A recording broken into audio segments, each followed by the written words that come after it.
The glare of the stage lights was blinding, but not as blinding as the sheer, unadulterated triumph beaming from my brother's face. Leo stood at the podium, a perfectly tailored suit stretched across his broad shoulders, his charismatic smile captivating the room full of reporters and investors. The backdrop behind him was a massive screen displaying the new logo for Innovate Dynamics, a sleek, soulless design he had paid a fortune for. But it was all a lie. The company wasn't Innovate Dynamics. It was, and had always been, Sterling Manufacturing, our grandfather's legacy, my legacy. My father, Arthur, stood beside him, placing a proud, heavy hand on Leo's shoulder. I was in the front row, seated next to an empty chair that was supposed to be mine, on display for the world to see, the dutiful daughter supporting the family's new visionary. I felt a familiar nausea rise in my throat. I had seen that proud look on my father's face my entire life, but it was never, not once, directed at me. As you all know, Sterling Manufacturing has been a titan of industry for over 60 years. My father's voice boomed through the speakers. It has been my life's work to uphold my father's legacy, but the future requires bold vision.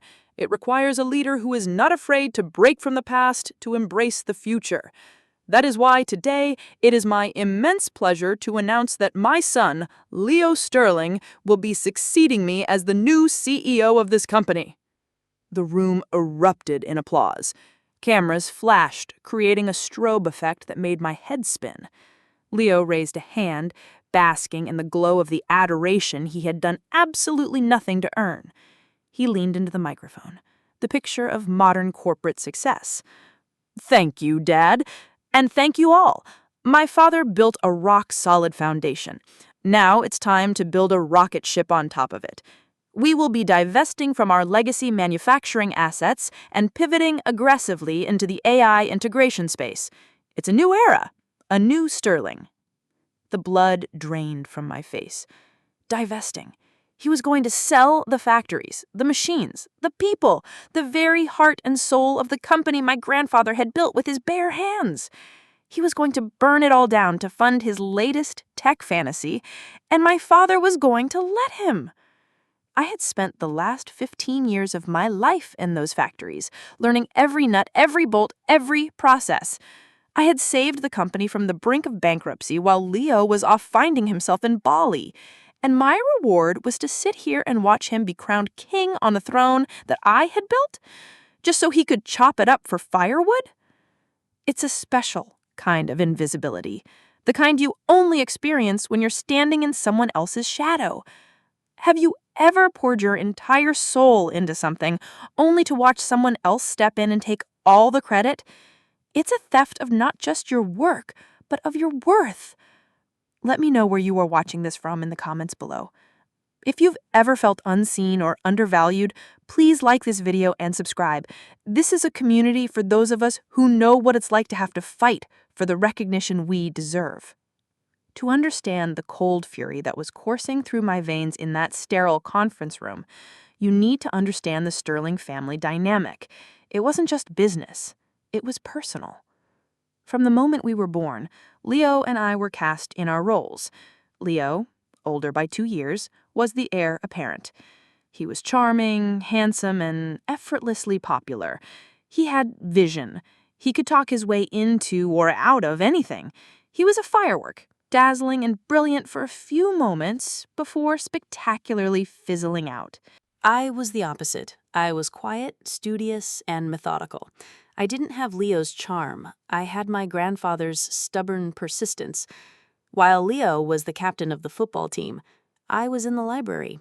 While he was out partying, I was in our grandfather's workshop, learning how the machines worked. I was the rock, the anchor, reliable, sturdy, and completely taken for granted. Our grandfather, Thomas, was the only one who saw me.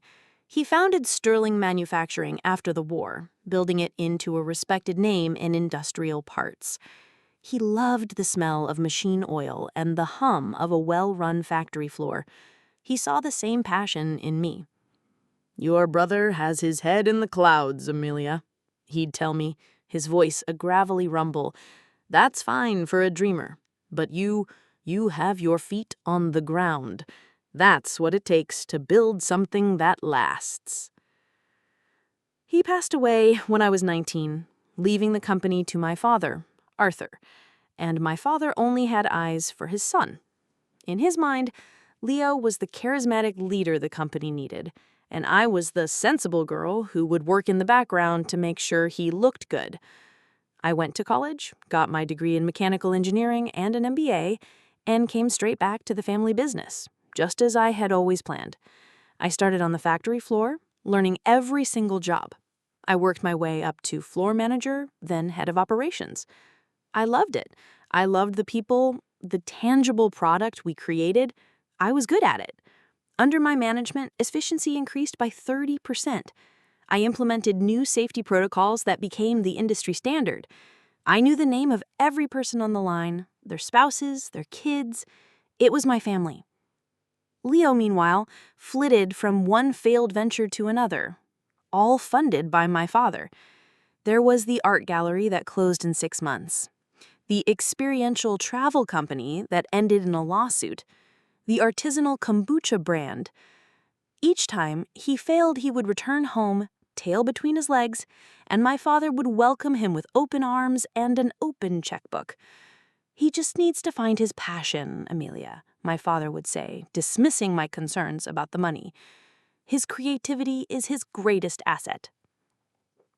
5 years ago, Leo came back for good. He was given a fancy title, Chief Innovation Officer, and a corner office with a view. He spent his days in meetings, sketching big ideas on whiteboards and talking about synergy and disruption. He never once set foot on the factory floor. His ideas were almost always disastrous.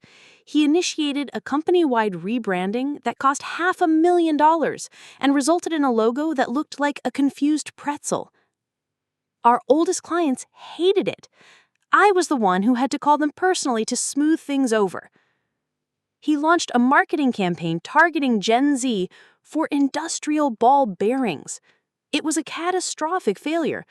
I was the one who had to slash budgets and reallocate resources to cover the losses. Each time, I would go to my father, armed with spreadsheets and data, showing him in black and white that Leo was a liability. And each time, I would get the same response. "You're being too negative, Amelia. You need to support your brother. He's the visionary. You're the operator. You're a team." But we weren't a team. I was the person shoveling coal into the engine while Leo stood on the bridge, steering us towards icebergs. The real crisis came a year ago. A major international competitor entered the market, undercutting our prices. We lost 2 of our biggest contracts in the span of a month. Suddenly, the numbers weren't just bad, they were catastrophic. We were 6 months from insolvency. Panic set in at the executive level. My father was lost. Leo started talking about a strategic bankruptcy. I knew that wasn't an option. It would mean destroying the lives of our 300 employees. It would mean failing my grandfather. So I got to work. For 3 months, I practically lived in my office. I analyzed every line of our budget, every process on our floor. I met with engineers, suppliers, and our union reps. I worked 18-hour days, fueled by stale coffee and a desperate fear of failure. Finally, I had it. A plan. It was brutal, but it was viable.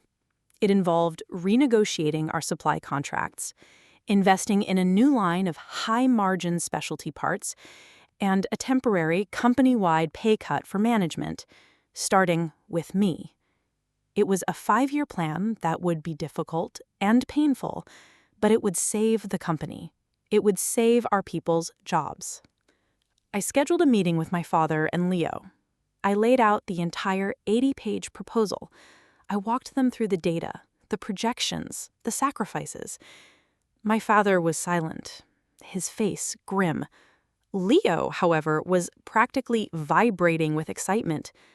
I thought for a brief, shining moment that he was finally on my side. "This is brilliant, Amy. he exclaimed, using the childhood nickname no one else used. Absolutely brilliant. This is exactly the kind of bold, decisive action we need. Dad, this is it. The next day, Leo called an emergency board meeting. I thought I was being brought in to present my plan.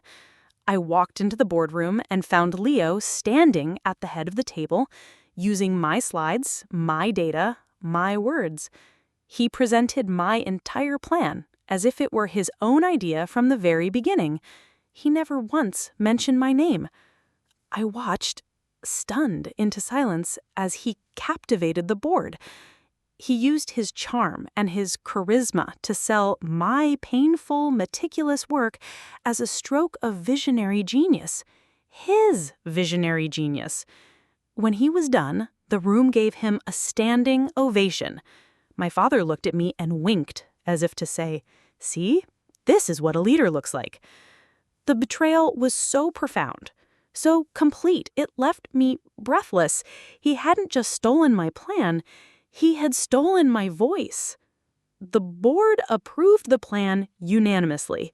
Their one condition was that my father step aside and appoint a new CEO to see it through. My father, beaming with pride, nominated Leo on the spot. And that is how I ended up in the front row of a press conference watching my brother accept the job I had just earned for him. I was supposed to be his chief operating officer, the operator who would implement his vision. I was being offered the job of being my own ghost. After the press conference, there was a catered reception. Leo was surrounded by a throng of well-wishers, laughing and accepting congratulations. My father was right there with him, slapping backs and playing the proud patriarch. No one came to talk to me. I was a ghost at my own funeral. I couldn't breathe. I slipped out of the room and made my way to the one place in the building that felt like a sanctuary, my grandfather's old office. It was on the top floor, but it didn't have the sweeping city views of the executive suites.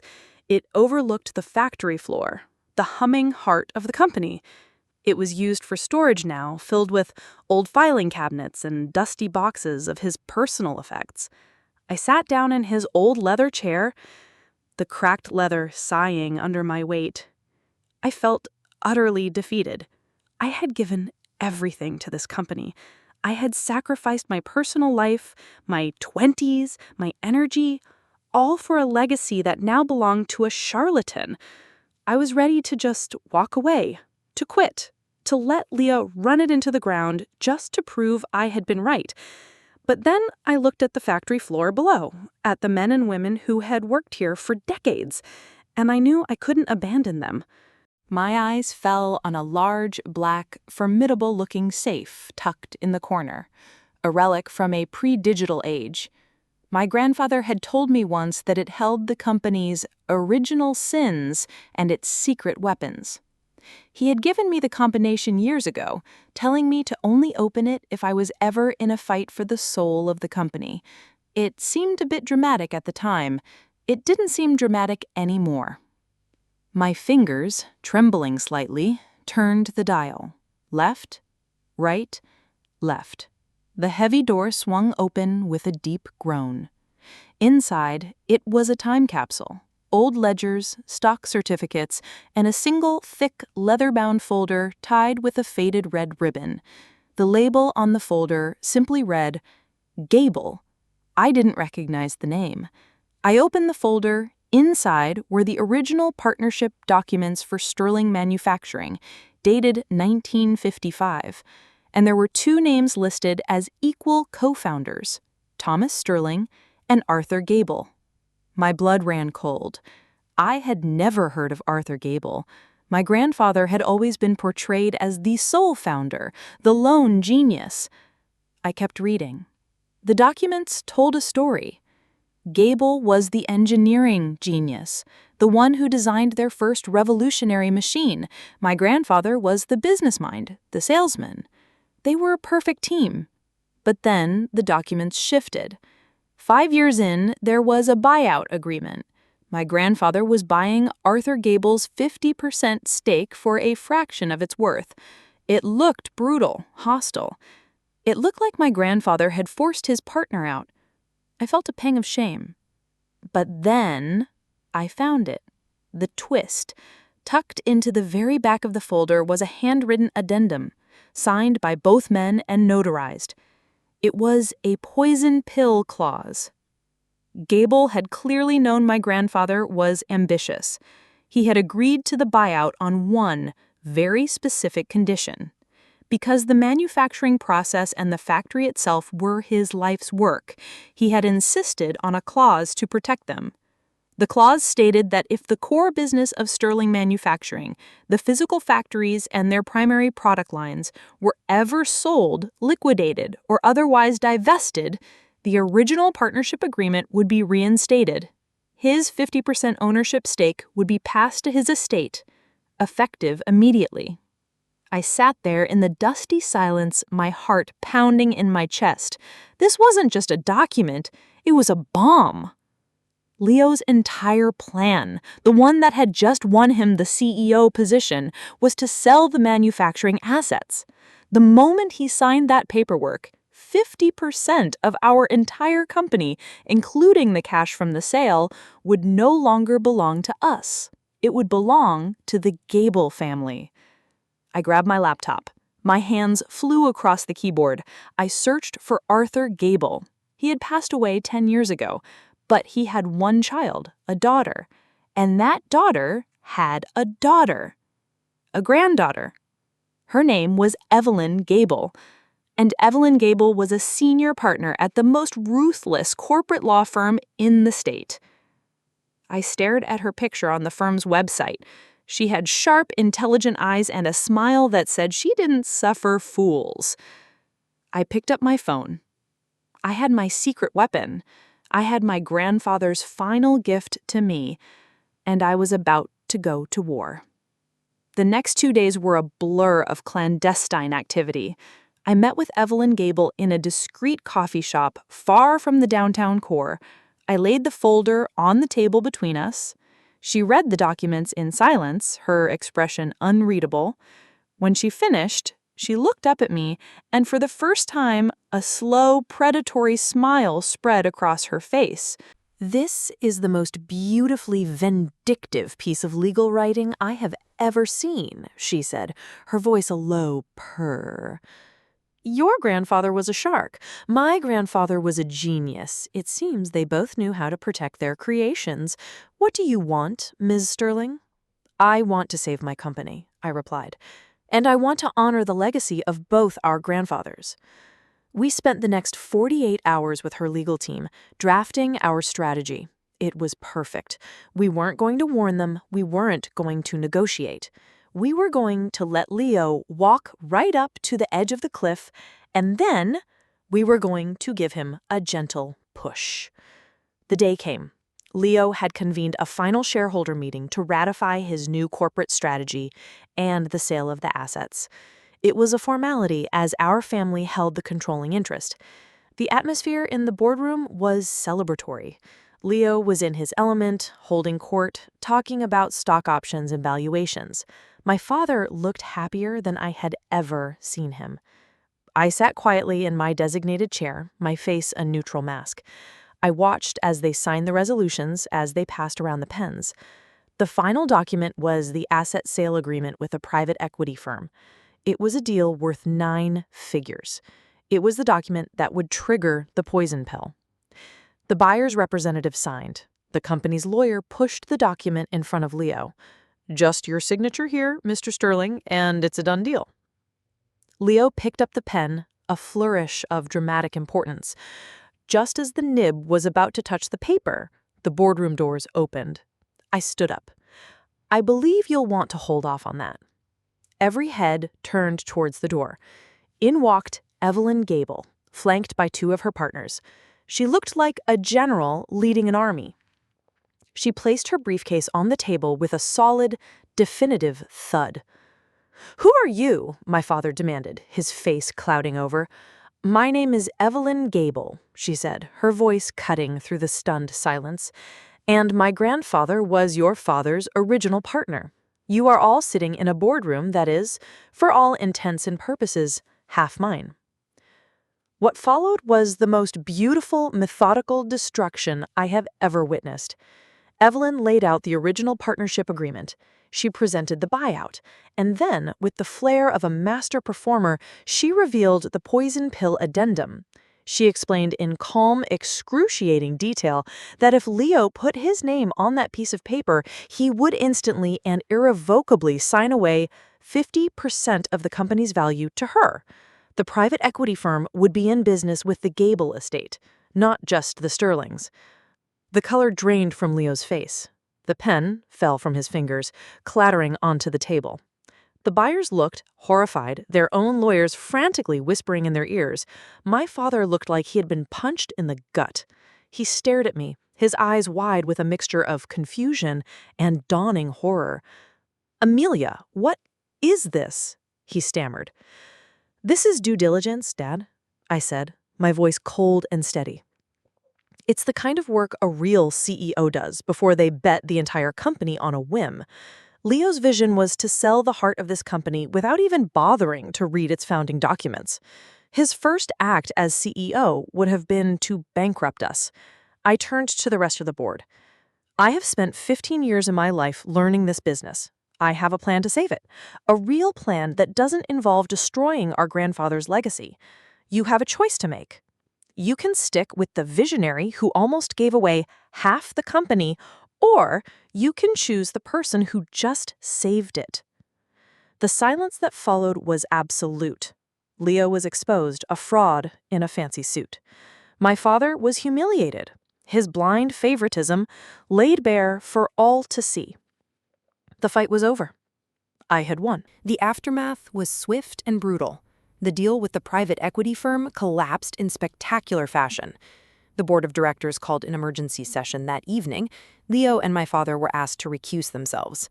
I presented my 5-year recovery plan again, this time as myself. It was approved unanimously. The next morning, I was officially named CEO of Sterling Manufacturing. My first act was not one of revenge, but of reconciliation and justice. I formally invited Evelyn Gable to join our board. I proposed a new partnership, one that would honor the spirit of our grandfather's original agreement. We would create a new subsidiary focused on innovation, funded by a percentage of the manufacturing profits. And we would co-chair it. We would build the future together, funded by the strength of the past. She accepted. There was a final, painful confrontation with my family. My father was a broken man. The public humiliation, coupled with the realization of how badly he had misjudged his own children, had shattered him. "I'm sorry, Amelia," he said, his voice barely a whisper. He looked old and tired. "I was a fool. I wanted Leo to be the son I could brag about on the golf course, the visionary. I never appreciated what I had right in front of me. I never appreciated you. It was the apology I had waited my entire life to hear. It didn't erase the years of hurt, but it was a start." He announced his full retirement and retreated from the company and from public life. Leo was a different story. He wasn't sorry. He was furious. He accused me of sabotaging him, of being jealous. He couldn't comprehend that his own incompetence was the cause of his downfall. I didn't argue. I simply accepted his resignation and wished him well. He left town a week later, stripped of his title, his trust fund, and his unearned glory. He would have to build something for himself for the first time in his life. My life is now the one I was always meant to have. I walk the factory floor every day, not as a ghost, but as its leader. We are implementing my plan, and it's working. Our people kept their jobs. Our legacy is secure. Working with Evelyn is a joy. She has the same sharp, no-nonsense mind as her grandfather, and we challenge each other to be better. We are building something new, something stronger, something that honors the past while embracing the future. We are a true team. Have you ever had to fight to be truly seen and valued for your work, either in your family or your career? Share your story of victory in the comments below. Your journey can be a roadmap for someone else who feels invisible. And please, don't forget to like this video and subscribe for more stories about claiming your rightful place. Remember, sometimes the loudest voice in the room isn't the one with the best ideas. True strength doesn't need to shout. It just needs to be ready for its moment.